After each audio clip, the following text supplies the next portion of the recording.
My guest is the adventurer Ed Stafford, who's just spent 60 days living with gypsy and traveller communities.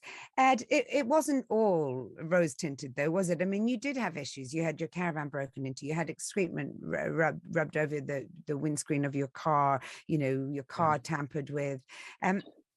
You know, how difficult did you find it to on the one hand, be empathetic to this community, but at the same time, understand why they might not be particularly kind to you all the time?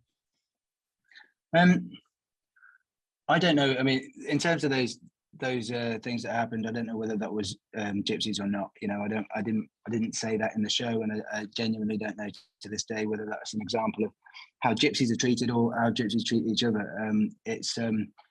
What I would say is that, you know, that I didn't find it difficult living on the road, and I didn't find it difficult to empathise either. Although I did go in with a fair few prejudices. You know, I didn't know much about the travelling community before I started, and you know, even there was a proposed site just outside my village only a couple of months before I started filming, and I remember being on the WhatsApp group that was up in arms about the negative effects of a gypsy encampment coming close to our village. You know, I've got glamping pods in my garden. You know, would it negatively affect business? All of these very, very cliched and yet quite common misconceptions about what happens when gypsies come close. And I think for me, it didn't take any time. You know, you walk into a gypsy site, and 9 times out of 10, you really are welcomed in an incredible way. And so it was.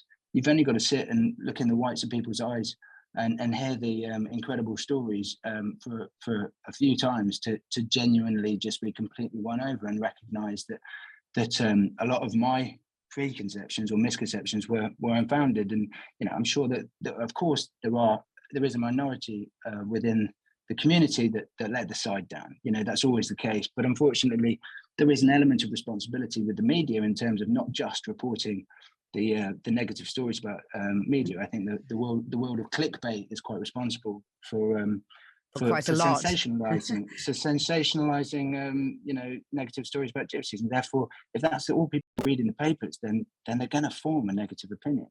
Yeah, I mean, politicians have been weighing in quite heavily on Jimmy Carr's joke about Roma people, calling for people to boycott him. And there's a new report from the Media That Moves that argues that Gypsy, Roma and traveller people in the UK are subjected to grossly inaccurate media portrayals. I think journalist Jake Bowers, who you speak with on the programme, also made that point.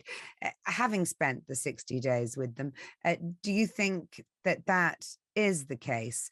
And I wonder how much that was a consideration when you decided to make the program. Was that what you set out to do? I do definitely think that's the case. I mean, a perfect example, I think, was when I was up at Appleby Horse Fair, which is nearly the largest gypsy event in the UK, up in Cumbria, and I was about 5 meters away from two very small fights that broke out. One was between two gypsies, and it was a very contained thing. It was an example of two families settling their disputes, and once it had finished, a couple of minutes later, they both went down to the river and washed their faces because they were quite bloody, and that dispute settled. And it might not be a sort of way that people just settle their disputes in settled society, but it kind of works, and I saw how it kind of worked. The other one was a slightly more sort of drunken affair between about 4 Irish travellers, but it was 2 isolated events. Now, I then read the Daily Express headlines the next day, and it said hundreds brawling in carnage at Appleby. And if I'd read that, you know, I definitely wouldn't have taken my family up to Appleby. But it was completely inflammatory language, and therefore, you know, it's part of this negative public perception of gypsies, and it fuels it. And it did make me angry, actually, and it made me laugh initially, because it was such inaccurate reporting that it was that it wasn't news at all. It was just completely inaccurate. Indeed, but there is an argument too to say that they should be perhaps subject to the same rules that the rest of us are, and we're not allowed to go out in the middle of the street and sort our arguments out through brawls, no matter how efficient or not you see it as a system. And another study from the University of Birmingham released earlier this month found that the GRT group are the least liked people in the UK, with nearly half of people feeling negative towards them. Where do you think that comes from? Well, I mean, speaking on a medium like this, I've got to be slightly careful about knocking the media, but I do think everybody it's has also a very responsibility. convenient. Yeah, but it's also very No, convenient. I mean, To say it's just the media. When you can go out into the street and you can talk to people who've had experience of having traveler communities come into their area, and crimes get committed, and so all of those things. So I'm not painting anywhere. I'm not I have no kind of, whatever the expression is in this, grist in this. I'm just saying that we can't just pretend that it's just a completely benign, rosy portrait of a group of people who just like to travel around and should be left to their own devices entirely. I think the problem is that, again, the stories that people tell each other, if we're ignoring the media for a second, the stories that people tell each other are often the negative ones as well. The people who there are, and in recent times, because I've been engaged in this project, people have come forward and told me all sorts of lovely stories about how they've got great friends in the Gypsy traveller communities, or they are, second generation removed from being a Gypsy or traveller themselves. And there are really lovely stories. The community has an incredibly close family spirit. Everyone lives alongside their immediate and their not so immediate families, and I have a lot of sort of very, very fond memories, and I feel quite passionately that they get an unfair amount of bad reputation, unfortunately. And I think a lot of people, up to governmental level, we were talking about the bill that's being passed, that's not aimed at everybody. That's the nomadic laws are aimed at gypsies and travellers, because if a camper van with a surfboard turns up on Newquay Beach, the police aren't going to be putting them in jail for 3 months and fining them £2,500 and confiscating their camper van, are they? It's aimed at the community. And I think, if Indeed, if what do you think is being pushed through like that just shows that it's, well, I think.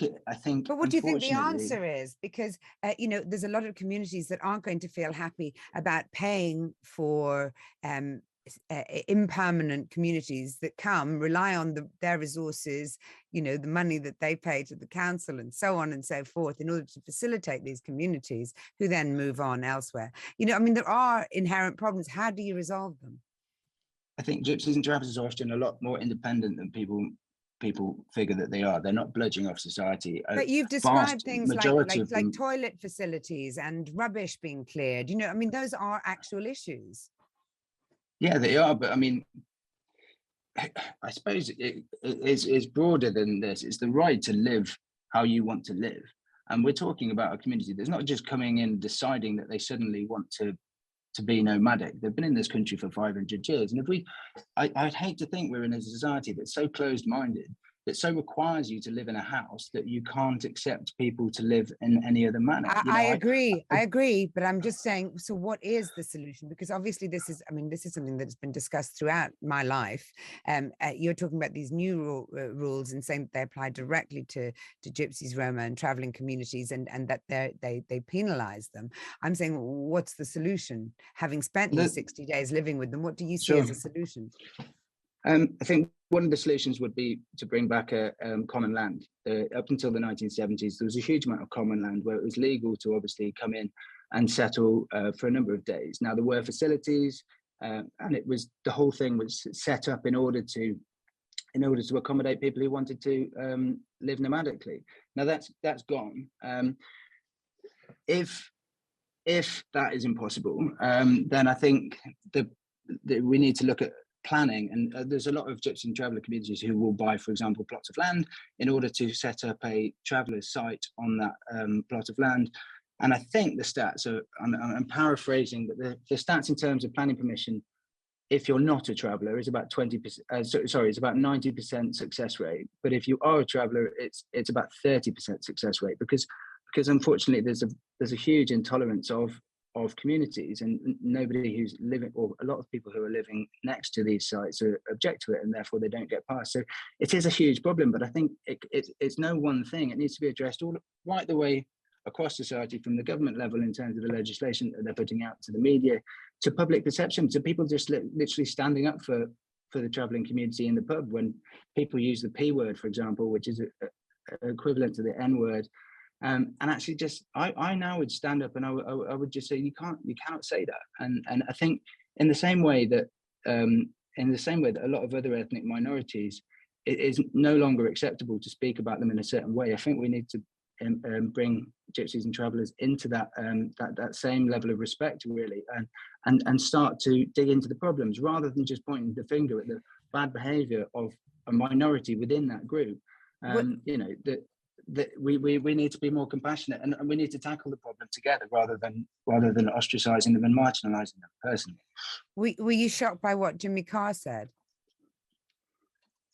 I haven't seen the clip, actually, and so I can't comment on what he said specifically. But what I would say was, because I've heard about it, obviously, and I heard that the audience all laughed and clapped, and I think that's an incredibly sad reflection on society, where 1.5 million gypsies were gassed in the Holocaust and murdered, and somehow that's funny. I think it's a sadder reflection on society than anything else, and I think that's why this program is coming at quite a pertinent time, really, because why is there a section of society which is so low that people are prepared to laugh at a Holocaust joke about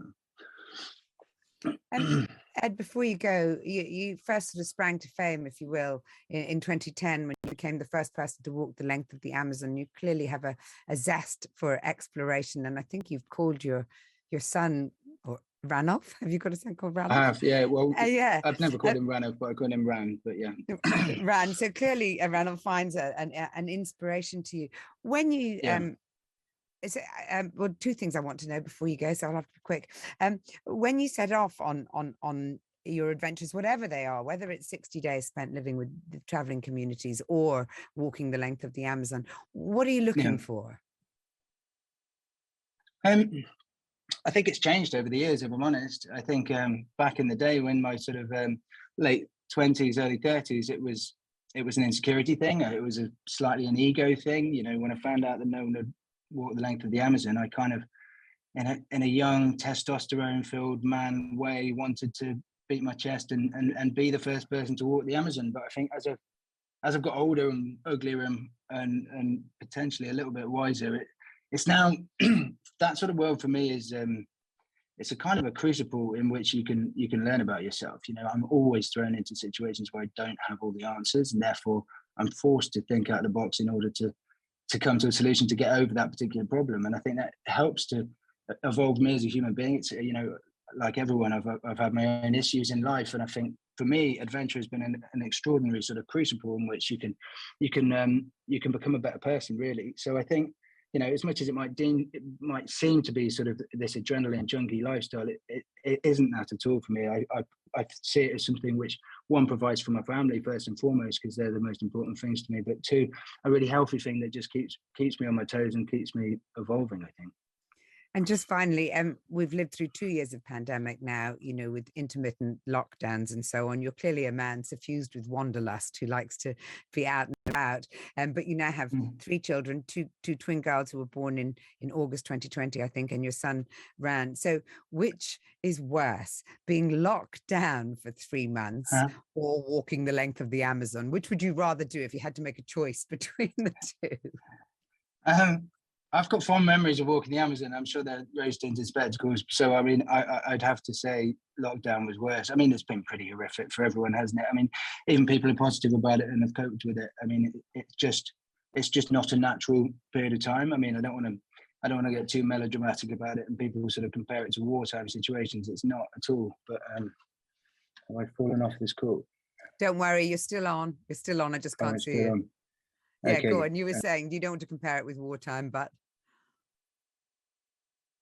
he has fallen off the call now. There you go. Look, he's got the benefit of foresight as well, or a crystal ball. Maybe that's what he brought back with him from his adventures. Ed Stafford, thank you so much for joining me. 60 Days with the Gypsies airs tonight on Channel 4 at 9 p.m. And if you enjoyed that, we've got a podcast where you can listen to some of our other big interviews, fascinating people reflecting on their lives and careers, as well as the issues of today. Mariella Meets showcases some of our favourite guests, including Benedict Cumberbatch, Ian Hislop, Nick Newman, Nadia Hussain, Dame Joan Collins. I could go on and on with new uploads each week. You can find it on the Times Radio app.